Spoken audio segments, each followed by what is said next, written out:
జమిలీ ఎన్నిక అనేది సాధ్యమా? యాక్చువల్గా మనం ఒకసారి భారత రాజ్యాంగం నుంచి కనుక మనం మాట్లాడుకుంటే భారత రాజ్యాంగంలోనే చాలా స్పష్టంగా పేర్కొనడం జరిగింది.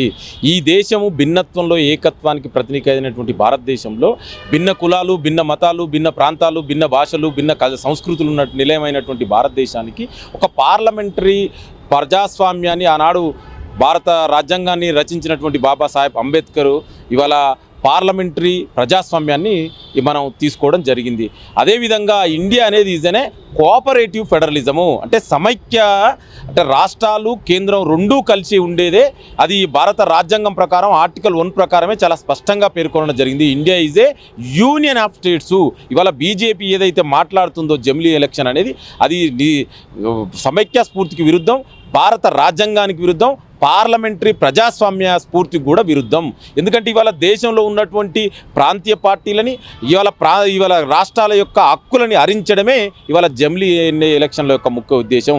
ఇవాళ అంటే బీజేపీ నరేంద్ర మోడీ ప్రధానమంత్రి అయిన తర్వాత ఇవాళ దేశంలో రాజ్యాంగ వ్యవస్థల మీద దాడి జరుగుతుంది. ఇవాళ మనం చూసినాం గత 10 ఏళ్ళుగా ఏ విధంగా సిబిఐ, ఈడీ, ఐటీలని అదేవిధంగా చివరకు కోర్టులను కూడా మేనేజ్మెంట్ చేయడం జరుగుతుంది.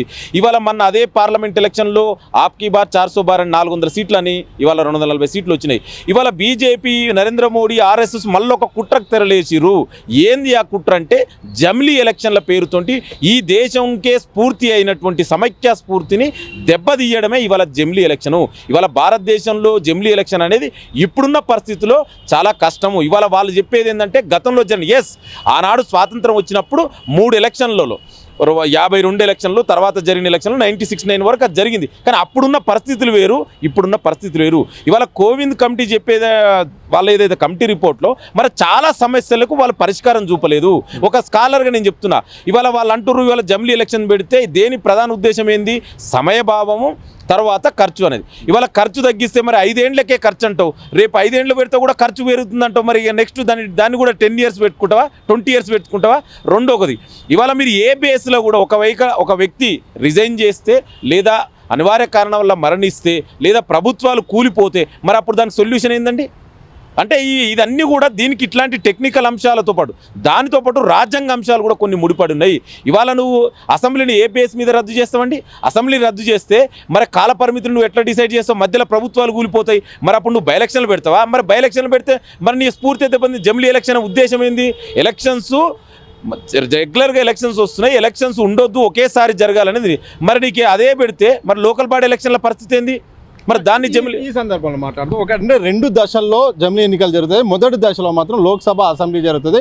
ఆ తర్వాత 100 రోజుల్లోపే ఈ యొక్క స్థానిక సంస్థల ఎన్నికలు జరపడానికి ప్రయత్నం చేస్తున్నట్టు కూడా ఆ యొక్క నివేదిక ద్వారా తెలుస్తుంది. అదే అండి, ఇప్పుడు వాళ్ళు చెప్పేది ఏంటంటే మరి ప్రభుత్వాలు మధ్యలో కూలిపోతాయి, ప్రభుత్వానికి మెజార్టీ లేనప్పుడు అప్పుడు పరిస్థితి ఏంది? అప్పుడు ఎవరు ఎలక్ట్ కావాలి? ఏ ప్రభుత్వం నడపాలి? ఎన్ని రోజులు నువ్వు రాష్ట్రపతి పాలన పెడతావు? మరి రాష్ట్రపతి పాలన ఎక్కువ పెడితే మరి ప్రజల హక్కు నువ్వు కాల రాసినట్టే కదా, ప్రజాస్వామ్య హక్కు నువ్వు కాల రాసినట్టే కదా.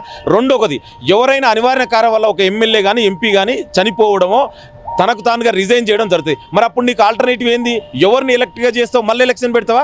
మళ్ళీ ఎలక్షన్ పెడితే మరి నీ యొక్క ఉద్దేశం ఏంది? నీ లక్ష్యమే నెరవేరదు కదా. అంటే ఇవన్నీ కూడా ఇవాళ బీజేపీ 10 ఏళ్ళుగా వాళ్ళు చేస్తున్నటువంటి అవినీతి అక్రమాలు ఇవాళ బయటకు వస్తుంటే వాళ్ళు ప్రజలు చెప్పుకోవడానికి ఏమీ లేక ఇవాళ జమిలీ అనేది ఒక నాటకం ఆడుతున్నారు. ఇవాళ ఇది జమిలీ అనేది తీసుకొస్తే భారత రాజ్యాంగ స్ఫూర్తికి వ్యతిరేకము, సమైక్య స్ఫూర్తికి వ్యతిరేకము, ఇవాళ ప్రజాస్వామ్య పార్లమెంటరీ ప్రజాస్వామ్యానికి వ్యతిరేకము. అంటే దీని అర్థమైంది స్లోగా ఇవాళ ఇది పార్లమెంటరీ ప్రజాస్వామ్యం నుంచి అధ్యక్ష తరహా పరిపాలనకు తీసుకుపోవాలన్న నీ ఉద్దేశం. ఇవాళ మరి నువ్వు ఒకవేళ పార్లమెంట్లో అసెంబ్లీకి 5 ఏళ్ళ అసెంబ్లీకి పార్లమెంట్కు మరి లోకల్ బాడీల మధ్యలో ఏదైనా జరుగుతాయి, అది 2 సార్లు పెడితే దాని యొక్క నీ ఉద్దేశం ఏందండి? నీ ఉద్దేశమే దేశంలో ఒకేసారి ఎలక్షన్ జరగాలని. మరి అది ఎట్లా నిలబెడుతుందండి? మరి ఇవాళ ఎమ్మెల్సీ ఎలక్షన్స్ ఉంటాయి, మరి దాని పరిస్థితి ఏంది? దాని గురించి వాళ్ళు అడ్రస్సే చేయలే. ఇవాళ ఎమ్మెల్సీ ఎలక్షన్లు అనేది ఇప్పుడు చాలా 5 రాష్ట్రాలలో ఈ దేశంలో ఎమ్మెల్సీ ఎలక్షన్స్ ఉన్నాయి, ఎమ్మెల్సీలు ఉన్నాయి. ఎమ్మెల్సీ ఎలక్షన్ అనేది ఎవ్రీ 2 ఇయర్స్కి ఒకసారి జరుగుతుంటాయి. అవి కూడా డిఫరెంట్ సెక్టార్ నుంచి ప్రజలు ఎన్నుకుంటారు. మరి అవి నువ్వు ఎమ్మెల్సీ రద్దు చేస్తావా? రద్దు చేస్తే మరి రాష్ట్రాల హక్కులు హరించినట్టే కదా. ఇప్పుడు రాష్ట్రాలకు అసెంబ్లీ నువ్వు ఏ బేస్లో రద్దు చేస్తావు? అంటే ఇవాళ ఇది స్పష్టంగా కూడా రాష్ట్రాల హక్కుల్ని కాలరాయడమే. ఇవాళ వాళ్ళు చేసినటువంటి అవినీతి అక్రమాలు కప్పిపుచ్చుకోవడం కోసమే తీసుకొచ్చినటువంటి ఒక కొత్తదే ఇవాళ జమిలి అనేది. ఇంకోటి జమిలి ఎలక్షన్లో ఉన్న కుట్ర కూడా మనం అర్థం చేసుకోవాలి.